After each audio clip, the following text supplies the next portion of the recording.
살려주십시오려. 아기가 나오려 합니다. 한겨울 영하의 추위가 몰아치는 밤, 만삭의 여인이 굳게 닫힌 문 앞에서 절규하고 있었습니다. 마마의 명이시다. 밖에 계시오. 차가운 목소리와 함께 문은 더욱 굳게 닫혔습니다. 이 여인이 누구였을까요? 그녀의 뱃속 아이는 조선 3대 왕 태종의 첫째 아들이었습니다. 왕의 아이를 품고도 왜 한겨울 문 밖에서 죽어가야 했을까요? 더욱 충격적인 것은 이 명령을 내린 사람이 바로 왕비 원경왕후였다는 사실입니다. 1402년 12월 조선 궁궐에서 벌어진 믿기 힘든 이야기, 지금부터 시작합니다. 궁금하시다면 영상 끝까지 봐주시기 바랍니다. 이야기 시작 전 구독과 좋아요 꾹 눌러주세요. 구독과 좋아요는 여러분의 관심이 역사를 기억하는 힘이 됩니다. 밖으로 내쫓으시오. 지금 당장. 1402년 음력 12월 어느 날 송도개경의 정안대군 저택 밖에서 차가운 명령이 떨어졌습니다. 마마, 그러나 저 여인은 지금 해산이 임박했사옵니다. 밖은 영하의 날씨이옵니다. 4명을 거역하겠다는 것이냐? 계집종 삼덕의 목소리는 떨렸지만 원경왕후 민씨의 얼굴에는 한치의 동요도 없었습니다.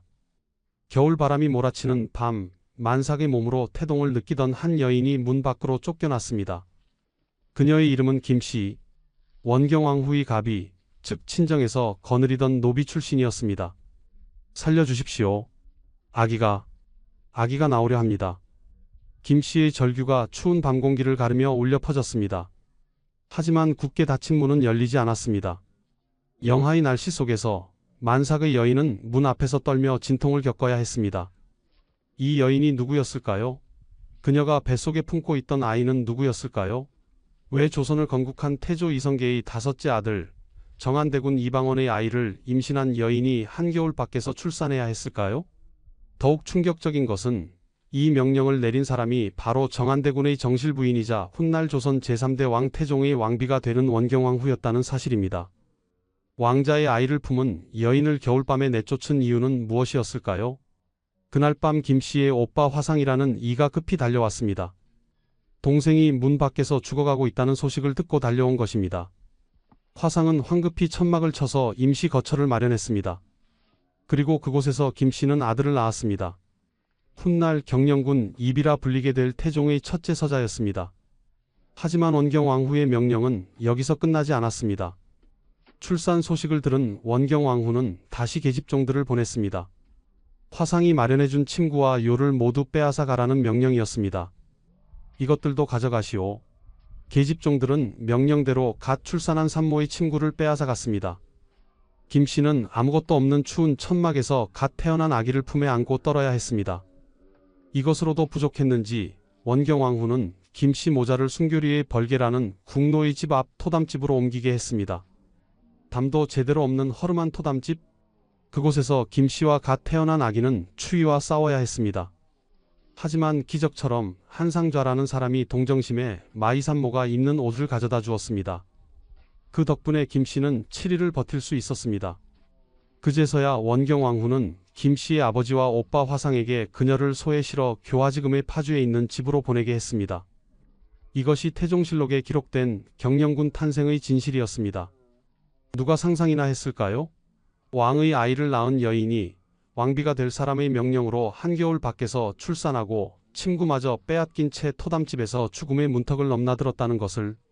더욱 놀라운 것은 이 사실을 정안대군 이방원은 전혀 몰랐다는 것입니다. 13년이 지난 1415년 태종 15년 12월이 되어서야 태종은 이 진실을 알게 됩니다. 그리고 그 진실을 알았을 때 태종은 경노했습니다. 경영군 모자의 목숨을 위태롭게 한 죄. 태종은 이 죄목으로 천하민 민무율과 민무회를 숙청했습니다. 원경왕후의 남동생 사형제는 모두 태종에 의해 사사되었지만 그 중에서도 마지막 두 동생이 죽게 된 결정적 이유가 바로 이 사건이었습니다. 무엇이 원경왕후를 이토록 잔인하게 만들었을까요? 왕자의 정실 부인으로서 남편의 아이를 임신한 여인을 왜 죽음 직전까지 몰아갔을까요? 김씨는 어떤 여인이었을까요? 그녀는 어떻게 정안대군의 총애를 받게 되었을까요?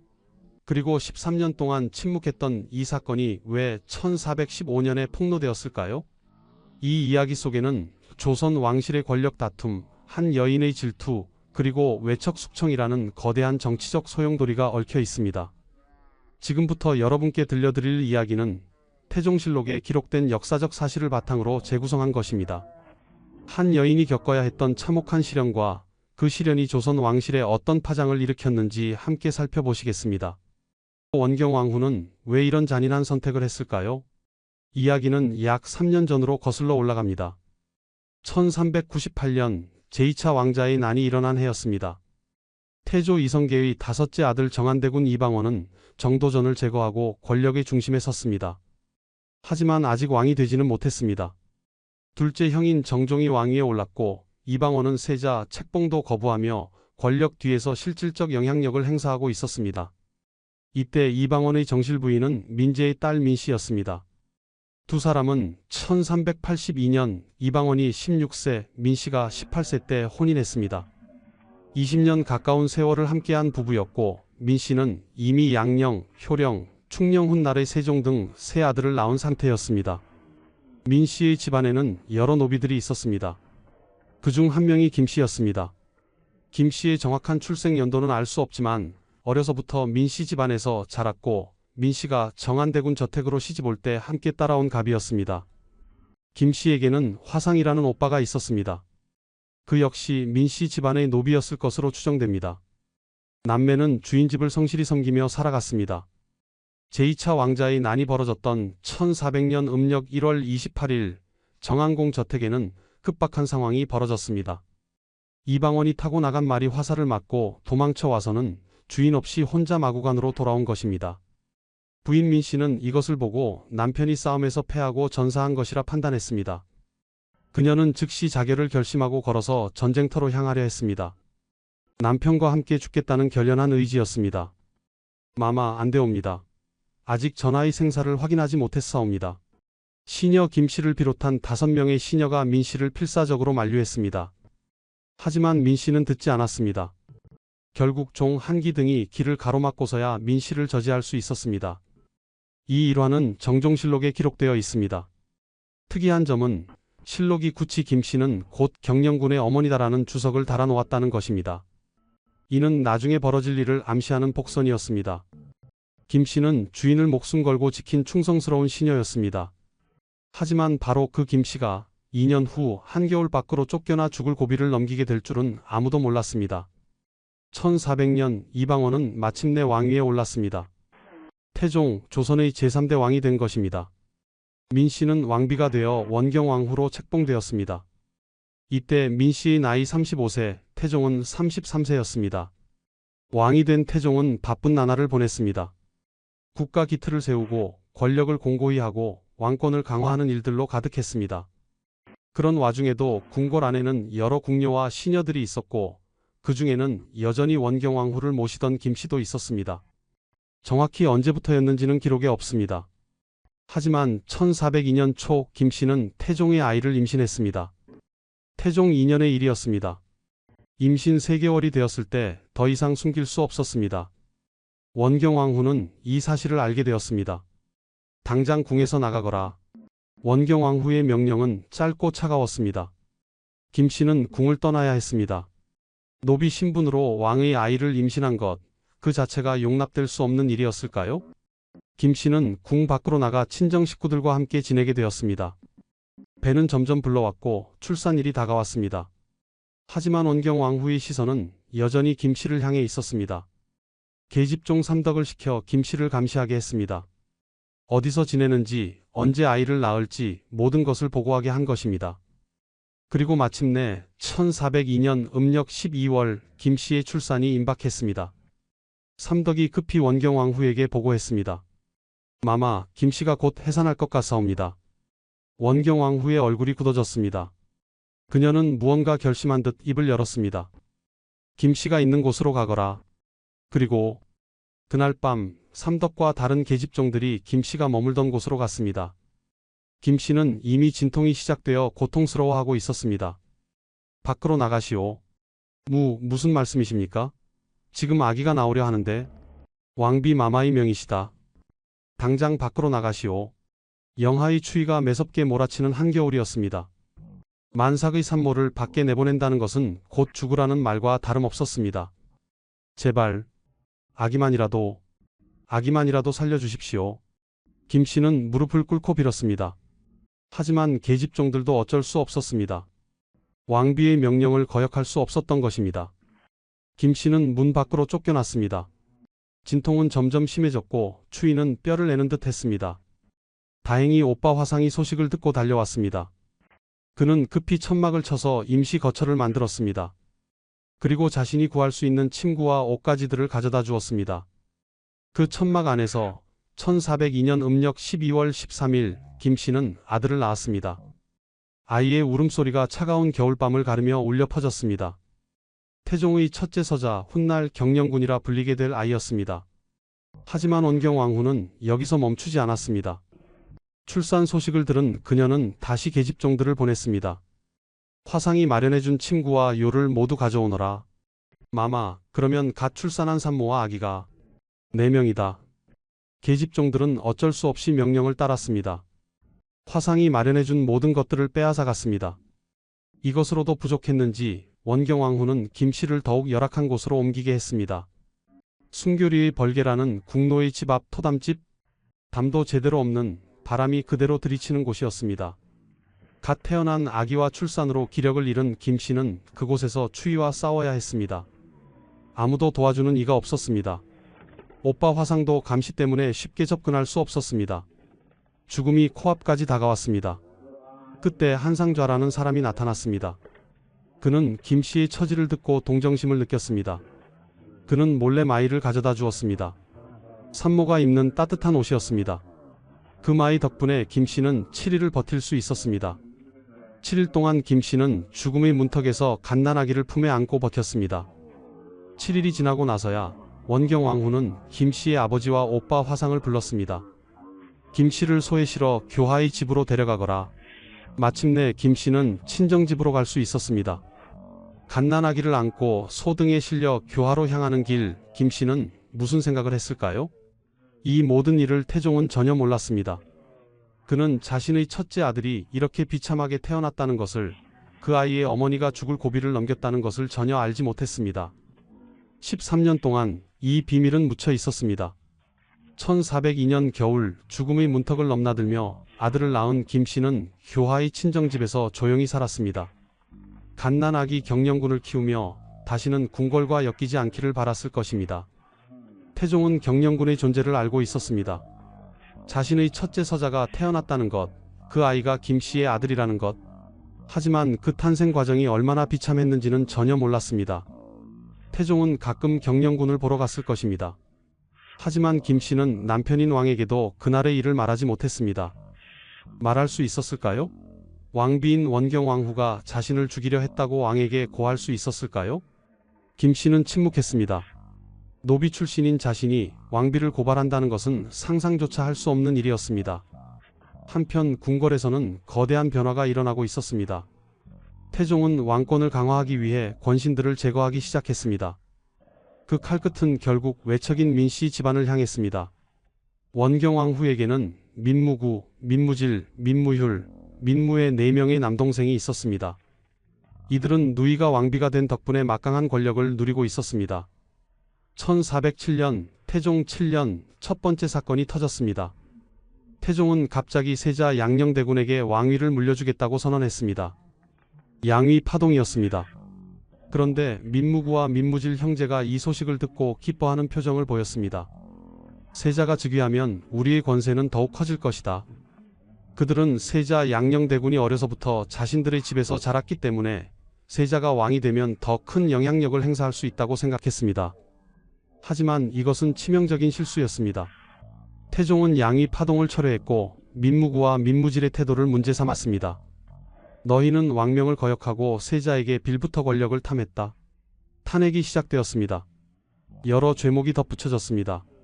장인인 민재가 사망한 후 1410년 태종 10년 민무구와 민무질은 유배되었다가 사약을 받고 죽었습니다. 원경왕후는 두 남동생을 잃었습니다. 그녀의 슬픔은 컸지만 태종은 냉정했습니다. 오히려 원경왕후가 동생들을 두둔한다며 불만을 표출했습니다. 중궁이 불평을 품고 불손한 말을 여러 번 했다. 태종은 1411년 태종 11년 원경왕후를 폐출하고 새 왕비를 맞이하겠다고까지 선언했습니다. 결국 폐비까지는 가지 않았지만 두 사람의 관계는 급격히 냉각되었습니다. 남은 두 동생 민무휴과 민무회는 전전긍긍하며 살았습니다. 형들의 죽음을 억울해했지만 감히 입 밖에 낼 수 없었습니다. 자신들도 언제 숙청당할지 몰랐기 때문입니다. 그들은 조심스럽게 살았습니다. 누나인 원경왕후의 생일 같은 특별한 날에만 궁궐을 방문했고 평소에는 되도록 눈에 띄지 않으려 했습니다. 5년의 세월이 흘렀습니다. 1415년 태종 15년 운명의 해가 찾아왔습니다. 이해 4월 염치용 등의 노비소송 사건이 발생했습니다. 복잡한 토지 분쟁이었는데 이 사건에 민무휴과 민무회가 연루되었습니다.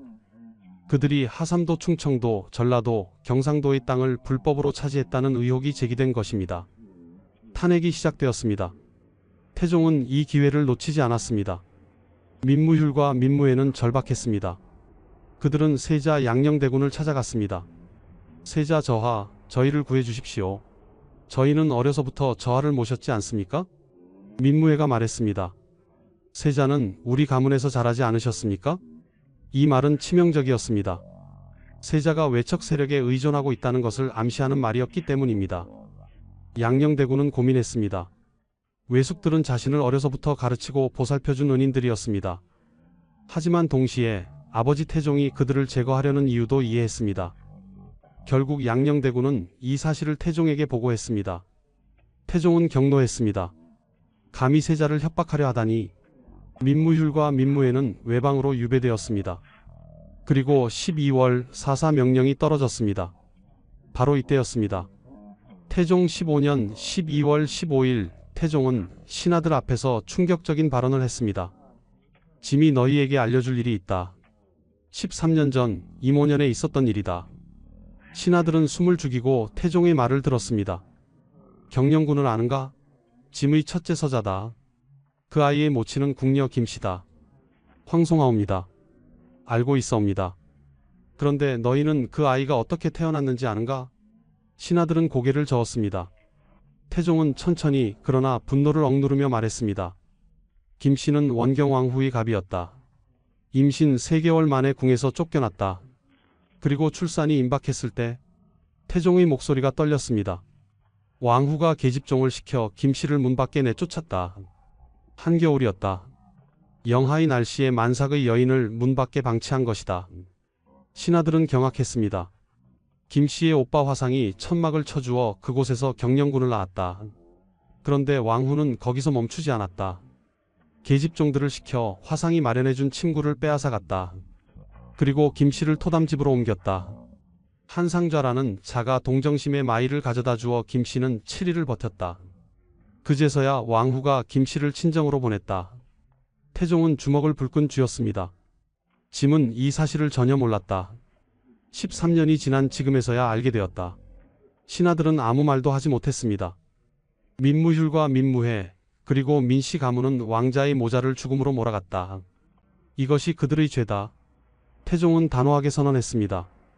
경영군 모자의 목숨을 위태롭게 한 죄를 물어 민무휴과 민무회를 처벌한다. 이것이 태종이 마지막 두 처남을 제거하는 결정적인 명분이 되었습니다. 원경왕후는 이 소식을 듣고 절규했습니다. 4명의 남동생을 모두 잃게 된 것입니다. 그것도 자신이 13년 전에 저지른 일 때문에. 하지만 태종은 원경왕후를 폐비시키지는 않았습니다. 그럴 수 없었습니다. 원경왕후는 이미 양령, 효령, 충령, 성령 등 4아들과 3딸을 낳았습니다. 세자인 양녕대군의 어머니를 폐비시킬 수는 없었습니다. 대신 태종은 원경왕후에게 이렇게 말했습니다. 지아비로서는 당신을 폐출하고 싶소. 하지만 군왕으로서는 당신을 국모로 남겨두어야 하오. 가서 왕비의 도리를 다하시오. 원경왕후는 눈물을 흘리며 물러났습니다. 그리고 태종은 역사에 이 사실을 남기라고 명했습니다. 민씨 가문의 음흉함을 역사에 기록하라. 외척이 경계해야 할 바를 후세에 알려야 한다. 이렇게 해서 태종실록에 13년 전의 그 끔찍한 사건이 상세히 기록되었습니다.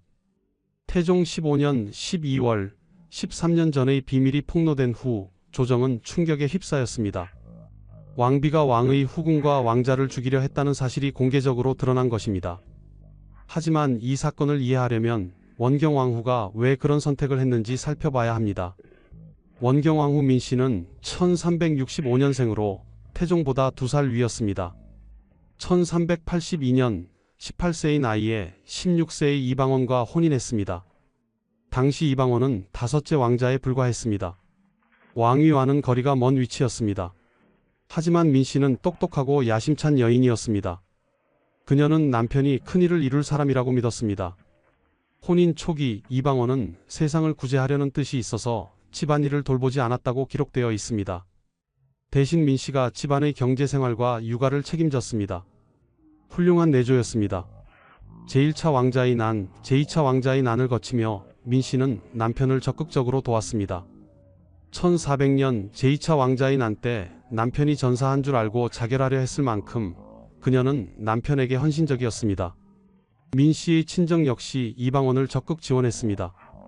아버지 민재는 개국공신이었고 네 아들 민무구, 민무질, 민무휼, 민무회은 모두 이방원의 왕자의 난을 도왔습니다. 그 대가로 이방원이 왕위에 오르자 민씨는 왕비가 되었고 민씨 가문은 조선 최고의 외척이 되었습니다.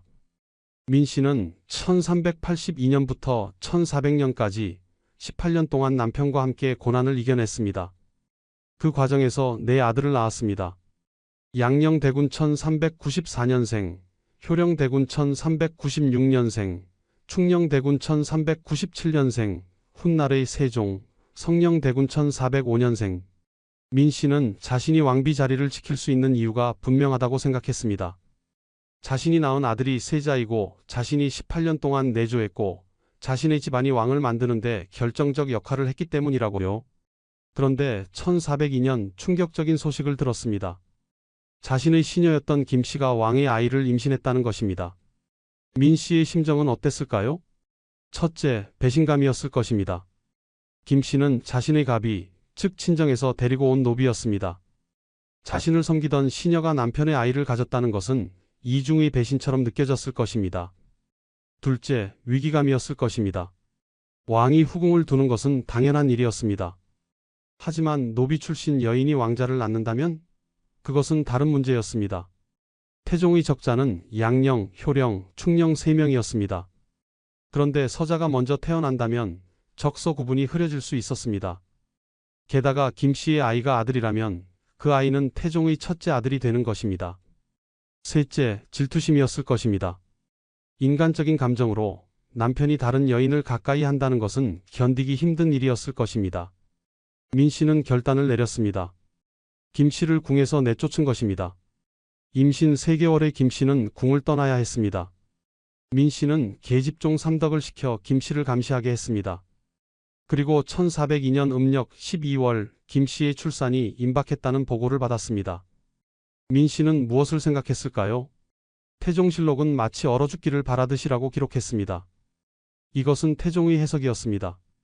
태종은 원경왕후가 의도적으로 김씨를 죽이려 했다고 판단한 것입니다. 하지만 원경왕후의 입장에서는 어땠을까요? 그녀는 정말 김씨를 죽이려 했을까요? 아니면 단순히 벌을 주려 했던 것일까요? 역사는 명확한 답을 주지 않습니다. 다만 결과는 분명했습니다. 한겨울밖에 내쫓긴 만삭의 산모는 죽을 뻔했고 갓 태어난 아기도 위험했습니다. 원경왕후는 여기서 멈추지 않았습니다. 출산 후에도 친구를 빼앗고 더 열악한 토담집으로 옮겼습니다. 왜 그랬을까요? 첫째, 분노가 가라앉지 않았을 것입니다. 김씨가 아이를 무사히 낳았다는 소식을 듣고 오히려 더 화가 났을 수 있습니다. 둘째, 경고의 의미였을 수 있습니다. 다른 궁녀나 시녀들에게 왕의 아이를 임신하면 이렇게 된다는 경고 말입니다. 셋째, 민씨 가문의 압력이 있었을 수 있습니다. 원경왕후의 4 남동생들은 외척으로서 막강한 권력을 누리고 있었습니다. 그들은 누이의 왕비 자리가 흔들리는 것을 원치 않았을 것입니다. 실제로 태종실록은 원경왕후와 그 형제들이 김씨를 핍박했다고 기록하고 있습니다. 이것은 원경왕후 혼자만의 결정이 아니었음을 시사합니다. 하지만 이 모든 것은 비밀에 붙여졌습니다. 김씨는 침묵했고 목격자들도 입을 다물었습니다. 태종은 전혀 몰랐습니다. 13년이 흘렀습니다. 그 사이 원경왕후는 성령대군을 더 낳았습니다. 1405년. 그리고 세 딸도 낳았습니다. 왕비로서의 지위는 확고했습니다. 하지만 1407년 첫 번째 균열이 생겼습니다. 오빠 민무구와 민무질이 숙청당한 것입니다. 민씨는 남동생들을 구하려 했습니다. 하지만 태종은 냉정했습니다. 오히려 중궁이 동생들을 두둔한다며 불만을 표출했습니다. 1411년 태종은 원경왕후를 폐비시키겠다고 선언하기까지 했습니다. 비록 실행되지는 않았지만 두 사람의 관계는 돌이킬 수 없이 악화되었습니다. 원경왕후는 두 남동생을 잃었습니다. 그리고 남은 두 남동생 민무휼과 민무애는 전전긍긍하며 살았습니다. 1415년 마지막 두 남동생마저 위기에 처했습니다. 토지 분쟁에 연루된 것입니다. 그리고 바로 이때 태종이 13년 전의 사건을 꺼낸 것입니다. 원경왕후는 절망했습니다. 자신이 13년 전에 저지른 일이 마지막 두 남동생의 목숨을 앗아가는 명분이 된 것입니다. 경영군 모자의 목숨을 위태롭게 한 죄, 이 죄목으로 민무휼과 민무애는 사사되었습니다. 원경왕후는 4명의 남동생을 모두 잃었습니다. 친정은 몰락했습니다. 그녀는 무엇을 느꼈을까요? 후회했을까요? 아니면 여전히 자신이 옳았다고 생각했을까요? 역사는 원경왕후의 내면을 기록하지 않았습니다. 다만 그녀가 1420년 56세의 나이로 사망할 때까지 왕비의 자리를 지켰다는 것만 알 수 있습니다. 태종은 왜 원경왕후를 폐비시키지 않았을까요? 첫째, 세자 양녕대군 때문이었습니다. 세자의 어머니를 폐비시키면 세자의 지위도 흔들릴 수 있었습니다. 둘째, 정치적 명분 때문이었습니다. 원경왕후를 폐비시킨다는 것은 자신의 판단착오를 인정하는 것이기도 했습니다. 셋째, 어쩌면 미련 때문이었을지도 모릅니다. 20년 이상을 함께한 부인이었고 내 아들을 낳아준 여인이었으니까요. 하지만 두 사람의 관계는 이전과 같을 수 없었습니다. 태종은 이후 더 많은 후궁을 들였고 원경왕후와의 사이는 더욱 냉각되었습니다. 13년 전의 비밀이 폭로된 1415년 12월 그 중심에 있던 김씨는 무엇을 느꼈을까요? 김씨는 1402년 이후 교하의 친정집에서 아들 경영군을 키우며 조용히 살았습니다. 노비 출신인 그녀가 왕자의 어머니가 되었지만 그녀의 삶은 결코 화려하지 않았습니다. 태종은 가끔 경영군을 보러 갔을 것입니다. 왕의 첫째 서자였으니까요. 하지만 김씨에게는 품계도 주어지지 않았습니다. 태종실록에는 김씨가 경영군의 생모 김씨로만 기록되어 있습니다. 효순궁주나 효빈 같은 칭호는 나중에 추증된 것입니다. 생전의 김씨는 그저 궁인 김씨 또는 경영군의 생모로만 불렸습니다. 이것은 무엇을 의미할까요? 김씨는 공식적인 후궁이 아니었다는 것입니다. 노비 출신으로 왕의 아이를 낳았지만 왕비인 원경왕후의 눈치 때문에 제대로 된 지위를 받지 못했던 것입니다. 1415년 12월 태종이 13년 전의 사건을 폭로했을 때 김씨는 어떻게 반응했을까요? 기록에는 없지만 상상해 볼 수 있습니다. 아마도 김씨는 두려웠을 것입니다. 자신 때문에 왕과 왕비 사이가 더 벌어지고 원경왕후의 남동생들이 죽게 되었으니까요. 혹시 원경왕후나 민씨 가문의 남은 사람들이 복수하지 않을까 걱정했을 것입니다. 동시에 어쩌면 안도감도 느꼈을지 모릅니다. 13년 동안 혼자 간직해야 했던 비밀이 드러났으니까요. 자신이 겪었던 고통이 인정받았으니까요. 하지만 김씨는 여전히 조용히 살았습니다. 그녀는 복수를 원하지 않았던 것 같습니다. 단지 아들 경영군이 무사히 자라기를 바랐을 뿐입니다. 경영군은 어떤 아이로 자랐을까요? 경영군 이비는 태종의 첫째 아들이었지만 서자였기 때문에 왕위 계승 서열에서 밀려 있었습니다. 세자는 원경왕후의 큰아들인 양녕대군이었고 그 다음은 효령대군, 충녕대군 세종이었습니다. 하지만 경영군은 아버지 태종으로부터 사랑을 받았습니다. 태종은 경영군의 비참한 출생을 알게 된 후 더욱 그 아이를 아꼈을지도 모릅니다. 경영군은 성장하여 평범한 왕자의 삶을 살았습니다. 정치적 야심은 없었던 것으로 보입니다. 그는 자신의 어머니가 겪었던 고난을 알고 있었고 그래서 더욱 조심스럽게 살았을 것입니다. 1418년 태종이 세자 양녕대군을 패하고 충녕대군 세종을 새 세자로 책봉했을 때도 경영군은 조용히 지켜보았습니다. 그는 왕위에 대한 욕심이 없었습니다. 세종이 즉위한 후에도 경영군은 형제들과 우애 있게 지냈습니다. 세종은 경영군을 예우했고 경영군도 세종을 잘 섬겼습니다. 그리고 김씨는 계속 조용히 살았습니다. 1420년 원경왕후가 56세로 사망했습니다. 1422년 태종이 56세로 사망했습니다. 김씨는 이 두 사람의 죽음을 어떻게 받아들였을까요? 자신에게 끔찍한 일을 저지른 원경왕후의 죽음을 듣고 무슨 생각을 했을까요? 그리고 자신의 아이 아버지이자 13년 만에 자신의 억울함을 풀어준 태종의 죽음을 듣고는요? 기록은 침묵합니다. 김씨는 세종시대에도 계속 살았습니다. 그녀는 장수했습니다. 태종실록에는 김씨의 최후에 대한 기록이 없습니다. 하지만 단종실록에 단 한 줄의 기록이 남아 있습니다. 단종 2년 1454년 음력 2월 26일 효순궁 주김씨가 조라니 궁에서 쌀과 관 등을 보내 부조하였다. 1454년 김씨는 이해에 사망했습니다. 나이는 정확히 알 수 없지만 1402년에 출산했다면 최소한 70세 이상은 되었을 것입니다. 당시로서는 대단한 장수였습니다. 주목할 점은 김씨가 사망했을 때 궁에서 쌀과 관을 보내 부조했다는 것입니다. 이것은 그녀가 여전히 왕실의 일원으로 인정받고 있었다는 뜻입니다. 또 하나 주목할 점은 이때 그녀가 효순궁주라고 불렸다는 것입니다. 살아생전에는 그저 경영군의 생모 김씨로만 불렸지만 사후에는 궁주의 칭호를 받은 것입니다. 후대에 가면 효빈이라는 칭호도 나타납니다. 고종시대의 승정원 일기에는 효순궁주를 효빈으로 올렸다는 기록이 있습니다. 이것은 시간이 지나면서 김씨의 지위가 점차 높아졌다는 것을 보여줍니다. 왜 그랬을까요? 첫째, 김씨의 아들 경영군이 훌륭하게 살았기 때문일 것입니다. 경영군은 1453년에 사망했는데 그는 평생 왕실에 충성했고 문제를 일으키지 않았습니다. 둘째, 김씨 자신이 훌륭하게 살았기 때문일 것입니다. 그녀는 복수하지 않았고 권력을 탐하지 않았고 조용히 아들을 키우는 데만 집중했습니다. 셋째, 후대 왕들이 김씨의 비극적인 이야기를 알고 동정했기 때문일 것입니다. 특히 세종은 이복형인 경영군을 아꼈고 그 어머니인 김씨도 예우했을 것입니다. 김씨의 삶을 돌아보면 그녀는 결코 화려하지 않았지만 존엄하게 살았습니다. 노비로 태어나 왕의 아이를 임신했고 한겨울 밖에서 출산해야 했고 13년 동안 침묵해야 했고 평생 변변한 풍계도 받지 못했지만 그녀는 아들을 훌륭하게 키웠습니다. 그리고 70세가 넘도록 장수하여 태종과 원경왕후보다 오래 살았습니다. 어쩌면 이것이 그녀의 승리였는지도 모릅니다. 김씨는 죽을 때 무슨 생각을 했을까요? 아마도 아들 경영군을 생각했을 것입니다. 자신이 죽음의 문턱에서 낳은 그 아이가 훌륭한 왕자로 자라 가족을 이루고 살다가 1년 전에 먼저 세상을 떠났습니다. 어머니로서 아들을 먼저 보내는 슬픔이 있었겠지만 아들이 무사히 일생을 마쳤다는 것에 안도했을 것입니다. 그리고 어쩌면 1402년 그 추운 겨울밤을 떠올렸을지도 모릅니다.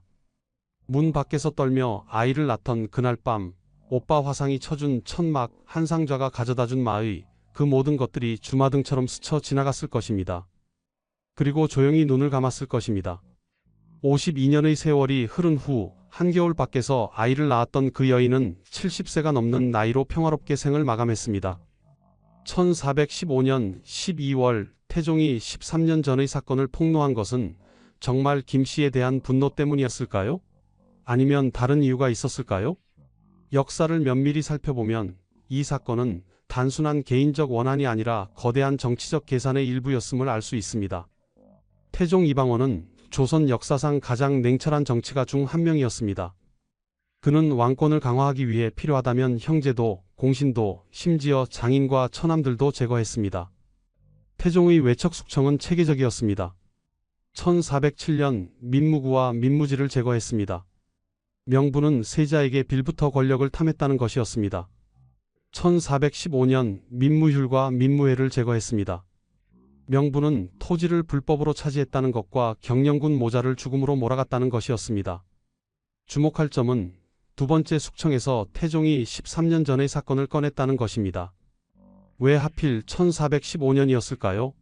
왜 1402년 사건이 일어났을 때 또는 1407년 첫 번째 숙청 때가 아니라 8년이나 지난 1415년에 이 사건을 폭로했을까요? 답은 명확합니다. 1415년에야 비로소 이 카드를 쓸 필요가 생겼기 때문입니다. 1407년 민무구와 민무지를 제거할 때는 양위 파동 때의 태도라는 명분이 충분했습니다. 13년 전 사건을 꺼낼 필요가 없었습니다. 하지만 1415년 민무휴과 민무회를 제거할 때는 상황이 달랐습니다. 토지 분쟁이라는 죄목만으로는 사형을 정당화하기 어려웠습니다. 더 강력한 명분이 필요했습니다. 바로 그때 태종은 13년 전에 카드를 꺼낸 것입니다. 경영군 모자의 목숨을 위태롭게 한 죄. 이것은 완벽한 명분이었습니다. 왕자와 그 어머니를 죽이려 했다는 것은 영모에 준하는 중죄였으니까요. 하지만 여기서 의문이 생깁니다. 태종은 정말 1415년에야 이 사실을 알았을까요? 가능성은 두 가지입니다. 첫 번째, 태종이 정말 1415년에야 알았을 가능성입니다. 김씨는 13년 동안 침묵했습니다. 그녀는 왕에게도 이 사실을 말하지 않았을 수 있습니다. 노비 출신인 그녀가 왕비를 고발한다는 것은 상상조차 할 수 없는 일이었으니까요. 목격자들도 입을 다물었습니다. 원경왕 후의 명령을 받들었던 계집종들, 김씨를 도왔던 화상과 한상좌, 이들 모두 왕실의 추문을 알리고 싶지 않았을 것입니다. 그렇다면 태종은 어떻게 알게 되었을까요? 1415년 민무휴과 민무회를 조사하는 과정에서 우연히 드러났을 가능성이 있습니다. 혹은 누군가가 태종에게 고발했을 수도 있습니다. 두 번째, 태종이 이미 알고 있었지만 침묵했을 가능성입니다. 태종은 총명한 사람이었습니다. 경영군의 출생 과정이 이상하다는 것을 눈치챘을 수도 있습니다. 하지만 의도적으로 모른 척했을 수 있습니다. 왜냐하면 이 사실을 알게 되면 원경왕후를 처벌해야 하는데 그것은 정치적으로 불리했기 때문입니다. 원경왕후는 세자 양녕대군의 어머니였고 민씨 가문은 여전히 강력했습니다. 하지만 1415년 민무휴과 민무회를 제거할 명분이 필요해지자 태종은 그동안 묻어두었던 이 사실을 꺼낸 것일 수 있습니다. 어느 쪽이든 한 가지는 분명합니다. 13년 전 사건의 폭로는 태종의 정치적 계산의 일부였다는 것입니다. 태종은 이 사건을 통해 여러 목적을 달성했습니다. 첫째, 민무휴과 민무회를 제거할 완벽한 명분을 얻었습니다. 둘째, 원경왕후를 굴복시켰습니다. 남동생들이 모두 죽었고 자신이 저지른 과거의 잘못이 폭로되었으니 원경왕후는 더 이상 태종에게 대항할 수 없었습니다. 셋째, 외척의 위험성을 공개적으로 선언했습니다. 경영군 모자를 죽음으로 몰아간 민씨 가문의 음흉함을 역사에 기록함으로써 외척이 경계해야 할 바를 후세에 알린다는 명분을 얻었습니다. 넷째, 후궁제도를 정당화했습니다. 사실 태종은 1415년 12월 김씨 사건을 폭로한 직후 역대 제왕들의 비빈의 숫자와 빈첩의 제도를 상고하라고 명령했습니다. 그리고 새로운 간택 후궁을 맞이하기로 결정했습니다. 이것은 무엇을 의미할까요? 태종은 원경왕후의 질투를 비판하며 왕이 여러 후궁을 두는 것이 당연하다는 것을 공식화한 것입니다. 김씨 사건은 왕비의 질투가 왕자의 생명을 위협했다는 것을 보여주는 예시로 사용되었습니다. 실제로 태종은 이후 더 많은 후궁을 들였습니다. 신빈신씨, 선빈안씨 등 여러 후궁이 책봉되었습니다. 다섯째, 왕권을 강화했습니다. 외척을 완전히 제거함으로써 태종은 누구에게도 방해받지 않는 절대적 왕권을 확립했습니다. 이렇게 보면 13년 전 김씨가 겪었던 비극은 거대한 정치적 소용돌이의 작은 조각이었습니다. 원경왕후는 질투 때문에 김씨를 죽음으로 몰아갔지만 그 선택은 결국 자신의 친정을 멸문시키는 결과를 낳았습니다. 민씨 가문은 왕비를 배출하고 최고의 권력을 누렸지만 외척이라는 이유로 모두 제거당했습니다. 김씨는 가장 약한 존재였지만 결국 가장 오래 살아남았습니다. 그리고 태종은 모든 것을 계산한 위에 냉철하게 왕권을 공고히 했습니다. 역사는 이렇게 기록합니다.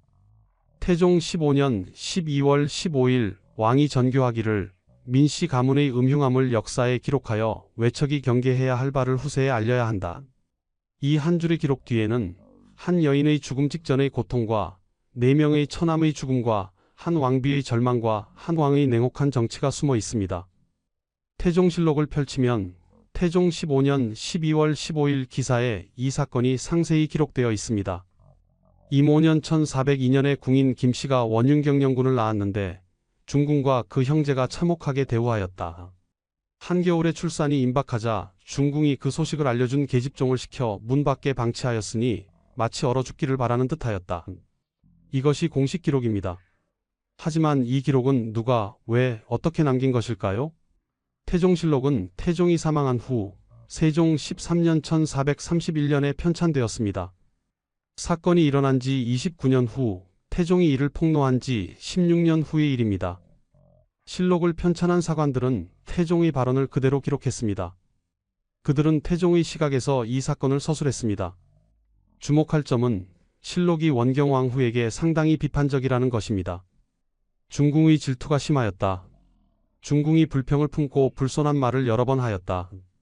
중궁과 그 형제가 경영군 모자를 참혹하게 대우하였다. 이런 기록들은 원경왕후를 부정적으로 묘사합니다. 하지만 이것이 전체 진실일까요? 실록은 승자의 기록입니다. 태종은 외척을 제거하고 왕권을 강화한 승자였습니다. 실록은 그의 선택을 정당화하는 방향으로 쓰였습니다. 반면 원경왕후의 입장에서 본 이야기는 기록되지 않았습니다. 그녀가 왜 그런 선택을 했는지, 그녀가 느꼈던 감정이 무엇이었는지 우리는 알 수 없습니다. 민무휼과 민무회의 변명도 제대로 기록되지 않았습니다. 그들은 정말 경영군 모자를 죽이려 했을까요? 아니면 단순히 누나인 원경왕후의 명령을 따랐을 뿐일까요? 김씨 자신의 목소리도 없습니다. 그녀가 무엇을 느꼈는지, 무엇을 원했는지 우리는 추측만 할 수 있을 뿐입니다. 역사는 이렇게 불완전합니다. 그래도 우리가 알 수 있는 몇 가지 진실이 있습니다. 첫째, 김씨는 실제로 죽을 고비를 넘겼습니다. 한겨울 밖에서 출산했고 침구를 빼앗겼고 토담집으로 옮겨졌습니다. 이것은 태종 자신이 밝힌 사실이고 실록에 기록된 내용입니다. 과장이나 허구가 아닙니다. 둘째, 원경왕후가 이 일에 관여했습니다. 태종은 직접 중궁이 계집종을 시켰다고 말했습니다. 원경왕후의 관여는 부인할 수 없는 사실입니다. 셋째, 이 사건은 정치적으로 이용되었습니다. 13년 동안 묻혀있던 일이 민무휼과 민무회를 제거하는 명분으로 사용되었습니다. 이것은 우연이 아니라 의도적 선택이었습니다. 넷째, 김씨는 장수했습니다. 1454년까지 살았으니 최소 52년을 더 살았습니다. 그녀는 원경왕후보다, 태종보다, 심지어 아들 경영군보다 오래 살았습니다. 다섯째, 김씨는 후대에 재평가되었습니다. 살아생전에는 경영군의 생모로만 불렸지만 사후에는 효순궁주, 나아가 효빈으로 추증되었습니다. 이것은 그녀의 고난이 인정받았다는 의미입니다. 그렇다면 우리는 이 사건에서 무엇을 배울 수 있을까요? 첫째, 권력은 사람을 변화시킵니다. 원경왕후는 제2차 왕자인 한때 남편을 구하려 했던 용감한 여인이었습니다. 하지만 왕비가 된 후 질투와 권력욕 때문에 잔인한 선택을 했습니다. 둘째, 약자의 고통은 쉽게 잊혀집니다. 김씨가 겪은 고통은 13년 동안 아무도 몰랐습니다. 그것이 폭로된 것도 김씨 때문이 아니라 태종의 정치적 필요 때문이었습니다. 셋째, 모든 행동에는 대가가 따릅니다. 원경왕후는 13년 전에 저지른 일 때문에 4명의 남동생을 모두 잃었습니다. 한순간의 분노가 돌이킬 수 없는 비극을 낳았습니다. 넷째, 역사는 복잡합니다. 이 사건에서 완전한 선인도 완전한 악인도 없습니다. 원경왕후는 질투심 때문에 잔인한 일을 저질렀지만 동시에 남편을 도와 왕조를 세우는 데 기여한 여인이었습니다. 태종은 김씨의 억울함을 풀어주었지만 그것을 정치적으로 이용하기도 했습니다. 다섯째, 시간은 진실을 드러냅니다. 13년이 걸렸지만 결국 진실은 밝혀졌습니다. 김씨의 고통은 인정받았고 역사에 기록되었습니다. 600년이 지난 지금 우리는 태종실록을 통해 이 사건을 알 수 있습니다. 기록의 힘입니다. 하지만 동시에 우리는 기록되지 않은 것들을 상상해야 합니다. 김씨가 한겨울밤 문 밖에서 느꼈던 추위와 공포, 갓난아기를 안고 토담집에서 보냈던 7일 동안의 절망, 13년 동안 침묵하며 아들을 키우던 그녀의 하루하루, 원경왕후가 남동생들의 죽음을 듣고 느꼈던 후회, 태종이 진실을 알았을 때의 충격과 분노, 이 모든 것은 기록되지 않았습니다. 하지만 분명히 존재했던 감정들입니다. 역사를 읽는다는 것은 기록된 것을 넘어서 기록되지 않은 것까지 상상하는 일입니다. 그리고 과거의 사건에서 현재와 미래를 위한 교훈을 찾는 일입니다. 1454년 김씨가 사망했을 때 그녀의 나이는 최소 70세 이상이었을 것입니다. 조선 초기에 70세 이상 산다는 것은 대단한 장수였습니다. 김 씨는 무엇을 보며 생을 마감했을까요? 그녀가 살아온 52년은 조선 왕조의 초기 역사 그 자체였습니다. 태종, 세종, 문종, 단종 4명의 왕을 지켜보았습니다. 그녀는 자신이 죽음의 문턱에서 낳았던 아들 경영군이 1453년에 먼저 세상을 떠나는 것을 보았습니다. 어머니로서 아들을 먼저 보내는 슬픔을 겪었지만 아들이 무사히 일생을 마쳤다는 것에 안도했을 것입니다. 경영군은 야심 없이 평화롭게 살았습니다. 그는 왕위를 노리지 않았고 정치적 음모에 휘말리지 않았고 형제들과 우애 있게 지냈습니다. 어쩌면 이것이 어머니 김 씨가 바랐던 삶이었을 것입니다. 김 씨가 죽은 지 1년 후인 1455년 단종은 폐위되고 세조가 즉위합니다. 김 씨는 다행히 이 비극을 보지 않고 세상을 떠났습니다. 김 씨의 묘소가 어디에 있는지는 알려지지 않았습니다. 아마도 조용한 곳에 묻혔을 것입니다. 화려한 능이 아니라 평범한 무덤이었을 것입니다. 하지만 그녀의 이야기는 태종실록에 영원히 남았습니다. 그리고 그 이야기는 우리에게 많은 것을 생각하게 합니다. 첫째, 인간의 존엄에 대해 생각하게 합니다. 김 씨는 노비 출신이었습니다. 조선 사회에서 가장 낮은 신분이었습니다. 하지만 그녀도 고통을 느끼고 사랑하고 희망을 품는 인간이었습니다. 한겨울 밖에서 출산해야 했던 그녀의 고통은 신분과 관계없이 존중받아야 했습니다. 하지만 당시 사회는 그렇지 못했습니다. 오늘날 우리는 모든 인간의 존엄성을 인정합니다. 신분, 성별, 인종과 관계없이 모든 사람은 존중받을 권리가 있습니다. 김 씨의 이야기는 이것이 얼마나 소중한 가치인지 깨닫게 합니다. 둘째, 질투의 파괴성에 대해 생각하게 합니다. 원경왕후의 질투는 이해할 수 있는 감정입니다. 남편이 다른 여인을 가까이 한다는 것, 그것도 자신의 시녀가 남편의 아이를 임신했다는 것은 견디기 힘든 일이었을 것입니다. 하지만 그 질투가 만삭의 여인을 한겨울 밖으로 내몰았고 결국 자신의 친정을 멸문시켰고 자신의 남은 인생을 불행하게 만들었습니다. 질투는 자연스러운 감정이지만 그것을 어떻게 다루느냐가 중요합니다. 원경왕후는 질투를 파괴적으로 표출했고 그 대가를 혹독하게 치렀습니다. 셋째, 권력의 본질에 대해 생각하게 합니다. 태종은 왕권을 강화하기 위해 외척을 제거했습니다. 그 과정에서 13년 전의 사건을 정치적으로 이용했습니다. 태종의 선택은 냉혹했지만 결과적으로 조선의 왕권을 공고히 하는 데 기여했습니다. 태종 이후 조선은 강력한 왕권 국가가 되었고 세종 같은 훌륭한 군주가 나올 수 있는 토대가 마련되었습니다. 하지만 그 과정에서 얼마나 많은 사람이 희생되었는지도 기억해야 합니다. 민무구, 민무질, 민무휼, 민무회, 그리고 그들의 가족들 모두 권력 투쟁의 희생자였습니다. 권력은 필요하지만 위험합니다. 권력을 어떻게 사용하느냐가 군주의 진정한 덕목입니다. 넷째, 침묵의 힘과 한계에 대해 생각하게 합니다. 김 씨는 13년 동안 침묵했습니다. 그녀는 자신이 겪은 고통을 누구에게도 말하지 않았습니다. 침묵은 때로 생존의 방법입니다. 약자는 강자에게 대항할 수 없을 때 침묵으로 자신을 지킵니다. 하지만 침묵에는 한계가 있습니다. 김 씨의 침묵은 원경왕후가 계속 권력을 누리도록 허용했습니다. 진실이 13년 동안 묻혀 있었습니다. 결국 진실은 드러났지만 그것은 김 씨의 용기 때문이 아니라 태종의 정치적 필요 때문이었습니다. 오늘날 우리는 약자도 목소리를 낼 수 있는 사회를 만들어야 합니다.